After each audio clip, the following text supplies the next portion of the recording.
Me again. So the darkroom timer took care of a bunch of stuff that was kind of not quite the way I wanted it in my darkroom. This thing in front of me now is something about which I am particularly pleased, also built about 50 years ago. So anybody who's done darkroom work is well familiar with the white porcelain tray, usually 10 or 11 by 14 inches. You have a whole bunch of them laid out. You have different chemicals in them, and they take up a lot of space. And what I discovered was that the chemicals were dying off in their usefulness as much from oxidization, exposure to the air, as the process of developing and so on. So I decided to do something about it. Had my darkroom in the bathroom of our old apartment just before our first was born 47 years ago. And there was a platform on the bathtub. I had 4 or 5 of these trays set up, gallons of solution, pour them in there depending on how long your darkroom session was that day. You may have had them exposed to the air for quite a while. They've changed color. You pretty much have to get rid of them when you were done. Enter the photo developing tank, designed and built by yours truly. So plexiglass, all milled and assembled and glued together.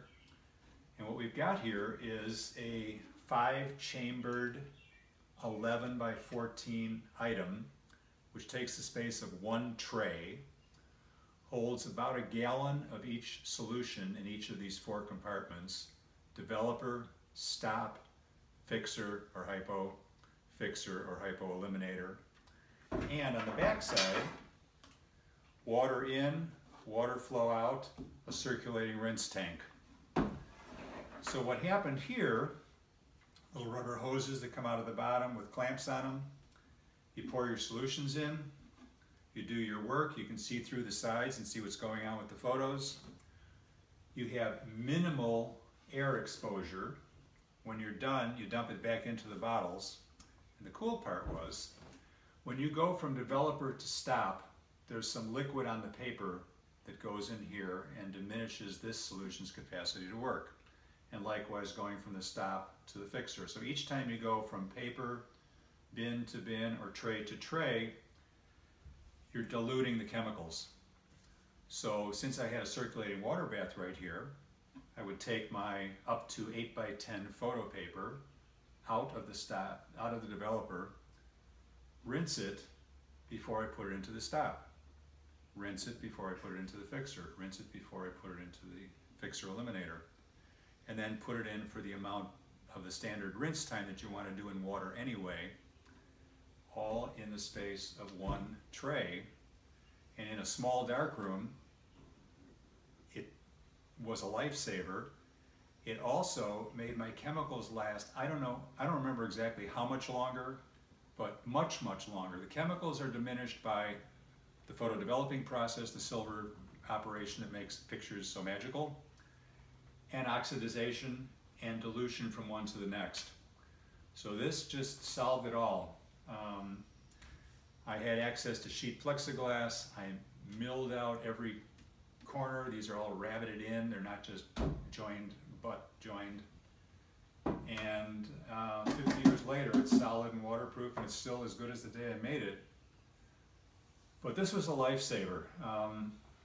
Chemicals in those days weren't as expensive as they are now, but I certainly didn't want to waste them. And this took care of all of it. My darkroom was in my bathroom, and there was a faucet attachment for the water in. I was originally going to have a hose on this that went to some drain source, but it just ran right out back into the bathtub, and I had a light circulation of water going on. So slightly bigger compartments here because you tended to pile up more photos in the eliminator, in the fix and the eliminator. Slightly smaller compartments here, slightly less solution because in the developer they're in there for a very short amount of time. Same thing with the stop. So I thought it through pretty well and decided that since I had an 11 by 14 set of porcelain trays, I wanted to stay with this 11 by 14 dimension.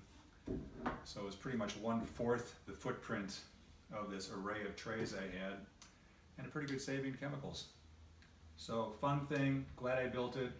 Again, hasn't been used in well over 40 years, but it's just like the day I got done milling the plastic. It's also kind of fun that when you mill plastic, there's all these little shavings. So I took some solvent and made a honey-like glue to seal all the joints. And it came out. Ta-da! Rubber tubing, clamps, water, photography. Photography is great.